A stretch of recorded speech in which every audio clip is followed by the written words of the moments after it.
വിശ്വാസികളുടെ എതിരെ ഈ ദ്രോഹവും ഈ 4.5 കിലോ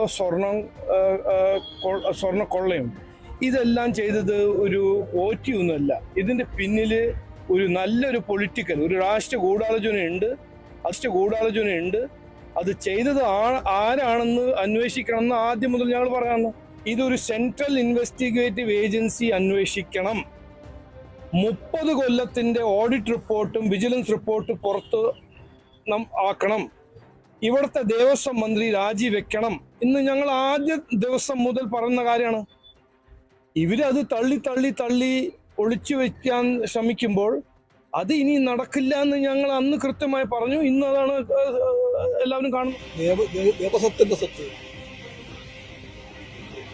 ശബരിമലയുടെ സ്വത്ത് ആര് അപഹരിക്കാൻ ശ്രമിച്ചാൽ അവർ കുറ്റക്കാരാണ്. ആ കുറ്റക്കാരെ ശിക്ഷിക്കണം. ശിക്ഷിക്കുവാൻ വേണ്ടി LDFും കമ്മ്യൂണിസ്റ്റ് പാർട്ടിയും CPMും നിലകൊള്ളുമെന്ന് ആ നിലപാട് CPI വ്യക്തമാക്കുന്നു. CPM ആ നിലപാട് ആദ്യം തന്നെ പറയുന്നുണ്ട്. ഇതെല്ലാം ആശയക്കുഴപ്പമില്ല. ആറ് തന്നെ ആയാലും X ആകട്ടെ Y ആകട്ടെ, ദൈവത്തിന്റെ സ്വത്ത് അപഹരിക്കുന്നവർ ആരായാലും കള്ളന്മാരാണ്. അറസ്റ്റ് ചെയ്തു, ചോദ്യം ചെയ്തു, മൊഴിയെടുക്കുന്നു, ഇതുവരെയും കുറ്റപത്രം സമർപ്പിച്ചു. അത് ഞങ്ങൾ വ്യക്തമാക്കിയിട്ടില്ല. ശബരിമല കേസ്, സ്വർണ്ണപ്പാളിയുമായിട്ട് ബന്ധപ്പെട്ടുള്ള കേസിൽ ഉപ്പ് തിന്നവൻ വെള്ളം കൊടുക്കും. അത് ആരായിരുന്നാലും ശരി. അതിന് ഗവൺമെന്റ് മുഖ്യമന്ത്രി ശബരിമല ശാസ്താവിനോടൊപ്പമാണ്. അത് ആരായിരുന്നാലും അതിന് കുറ്റക്കാർ ശിക്ഷിക്കപ്പെടുന്ന കാര്യത്തിൽ യാതൊരു അതിനിപ്പം മാധ്യമ സുഹൃത്തുക്കളുടെ ഓരോന്ന് പറയുന്ന പോലെ ആ സമയത്തിനുള്ള ടൈം ബാർ വെച്ച് നമുക്ക് കാര്യം തീരുമാനിക്കാൻ പറ്റും. ഗവൺമെന്റ് SIT കണ്ടു. അതിനെക്കുറിച്ചുള്ള കൂടുതൽ വിശദവിവരങ്ങളൊന്നും തരാൻ പറ്റത്തില്ല. എനിക്ക് നിയന്ത്രണങ്ങളുണ്ട്. താന്ത്രിക വിധി പ്രകാരമുള്ള കാര്യം മാത്രമല്ല നമ്മൾ ശബരിമല ചെയ്തിട്ടുള്ളൂ. പിന്നല്ല, അത്രേ ഉള്ളൂ. അതിന് കൂടുതലൊന്നുമില്ല. നമുക്ക് കൊടുക്കാന്നുള്ള ഉത്തരവാദിത്തമേ ഉള്ളൂ. സ്ഥാവര ജംഗമ സ്വത്തുക്കളൊക്കെ ദേവസ്വം ബോർഡിന്റെ കസ്റ്റോഡിയനാണ്. അല്ല, നമുക്ക് അതുമായിട്ട് യാതൊരു ബന്ധമില്ല. ഉണ്ണികൃഷ്ണൻ പറ്റി അവിടെ വർക്ക് ചെയ്ത ആളല്ലേ, എനിക്കറിയായിരിക്കും. ഞാനല്ല കൊണ്ടുവന്ന് അതൊക്കെ SIT അടുത്ത് പറഞ്ഞിട്ടുണ്ടാവുന്നു. എനിക്ക് നിങ്ങളടുത്ത് പറയാൻ ഒക്കത്തില്ല. അത് ഞാനെങ്ങനെ അറിയാനാ? ദൈവതുല്യന എത്രയോ പേരുണ്ട്. പക്ഷേ ഒരു കൃത്യമായ ബന്ധു ശരിയാവണം. പകുതി വേണ്ട. ആരുടെയെങ്കിലും പത്രത്തിലെ സ്റ്റേറ്റ്മെന്റ് നോക്കിയിട്ട് നടപടിയെടുക്കുന്ന പാർട്ടിയല്ല CPIM. ഞങ്ങൾ നടപടിയെടുക്കും, ആവശ്യമായ നടപടി സ്വീകരിക്കും. ഒരു സംശയവും വേണ്ട. വരട്ടെ, എല്ലാ വിവരവും വരട്ടെ. വന്നാൽ ഞങ്ങളെ സംബന്ധിച്ചിടത്തോളം CPIMന്റെ ഒരു പാർട്ടി മെമ്പർ ഉൾപ്പെടെയുള്ള ഒരാളെയും ഞങ്ങളതിൽ നിന്ന് സംരക്ഷിക്കൂല, ആരായാലും. തന്ത്രിമാരെ മൊഴിയെടുക്കുന്നതിന് മുമ്പ് കടകംപള്ളി സുരേന്ദ്രനെയാണ് അറസ്റ്റ് ചെയ്യേണ്ടത്. കാരണം തന്ത്രിമാരെ മൊഴിയെടുക്കുന്നതിന് ഞങ്ങളാരും എതിരല്ല. പക്ഷേ ഉണ്ണികൃഷ്ണൻ പോറ്റിയും പത്മകുമാറും പറഞ്ഞ കടകംപള്ളി സുരേന്ദ്രനെയും പ്രശാന്തിനെയും എന്താ അറസ്റ്റ് ചെയ്യാത്തത്? അതുകൊണ്ട് തന്ത്രിമാരുടെ മൊഴിയെടുക്കുന്നതിന് മുമ്പ് കടകംപള്ളി സുരേന്ദ്രനെയും പ്രശാന്തിനെയും ഒക്കെ അറസ്റ്റ് ചെയ്തിട്ട് വേണം മറ്റ് നടപടികളിലേക്ക് പോകാൻ.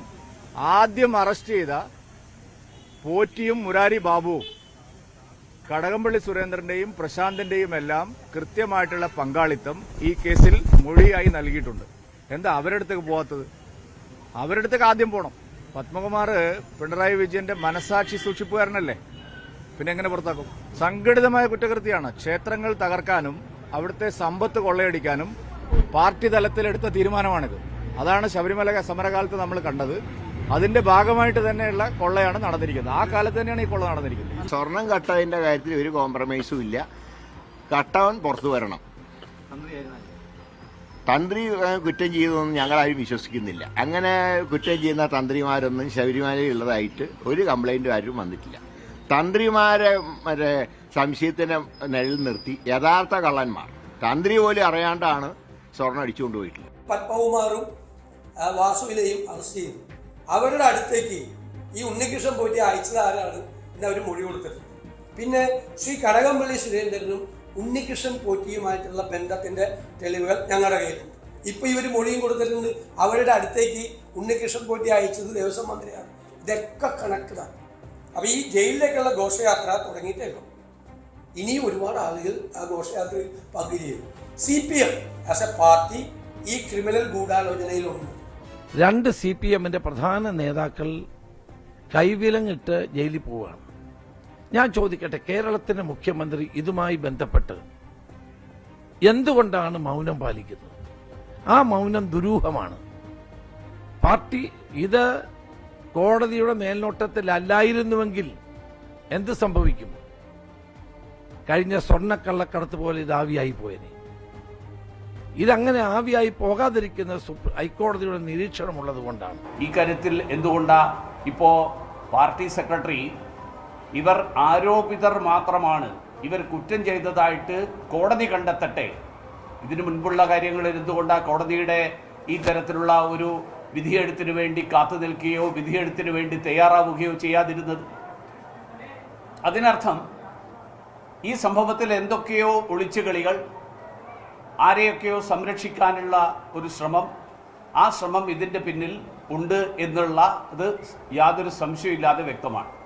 ആ സ്വർണ്ണമോഷണ കേസിലെ മുഴുവൻ പ്രതികളെയും ഇതുവരെ പോലീസ് കണ്ടെത്തിയിട്ടില്ല, അറസ്റ്റ് ചെയ്തിട്ടില്ല. നഷ്ടപ്പെട്ട സ്വർണം എത്രയെന്ന് ഇതുവരെ തിട്ടപ്പെടുത്തിയിട്ടില്ല. കോടതിയുടെ ഇടപെടലുണ്ടായിട്ട് പ്രത്യേക അന്വേഷണ സംഘത്തെ നിയോഗിച്ചിട്ട് പോലും നഷ്ടപ്പെട്ട സ്വർണം കണ്ടെത്താനോ പ്രമുഖരായിട്ടുള്ള പ്രതികളിലേക്ക് ഇനിയും എത്താനോ കഴിഞ്ഞിട്ടില്ല. പിടിക്കപ്പെട്ട പ്രതികളിൽ CPM-ന്റെ ഉന്നത നേതാക്കന്മാരുണ്ട്. ജയിലിൽ കഴിയുന്ന CPM നേതാക്കന്മാരെ ഇപ്പോഴും പാർട്ടിയും ഗവൺമെന്റും സംരക്ഷിച്ചുകൊണ്ടിരിക്കുകയാണ്. അയ്യപ്പന്റെ ശ്രീകോവിലെ സ്വർണം മോഷ്ടിക്കുക എന്ന് പറഞ്ഞാൽ, നേരിട്ട് ശ്രീകോവിലിനെ തൊട്ട് കളിക്കുക എന്ന് പറഞ്ഞാൽ, അത് ഏത് കാലത്ത് നടന്നിട്ടുണ്ട്? സർക്കാരിന്റെ ഒത്താശയില്ലാതെ നടക്കൂ? ദേവസ്വം ബോർഡ് പ്രസിഡന്റിനെ തീരുമാനിക്കുന്ന ആരാണ്? പാർട്ടി സെക്രട്ടേറിയറ്റ് അല്ലേ? അവരറിയാതെ അല്ലേ അനേങ്ങോ? ഹൈക്കോടതി ഇടപെട്ടില്ലായിരുന്നുവെങ്കിൽ ഉണ്ണികൃഷ്ണൻ പോറ്റി ഇപ്പോഴും സ്വർണം ചമ്പാക്കിക്കൊണ്ട് ശബരിമലയിലെ അയ്യപ്പന്റെ സ്വത്ത് മോഷ്ടിക്കുന്ന പ്രവൃത്തി തുടരുമായിരുന്നില്ലേ? കേരളത്തിലെ CPM അണികൾ ആലോചിക്കേണ്ട കാര്യമാണിത്. ശബരിമല അയ്യപ്പന്റെ സ്വത്ത് കട്ട് ജയിലിൽ പോകുന്ന പാർട്ടി നേതാക്കന്മാർ അഴിമതി നടത്തി ജയിലിൽ പോയിട്ടുണ്ട്, മറ്റു കേസുകൾ പോലും ജയിലിൽ പോയിട്ടുണ്ട്.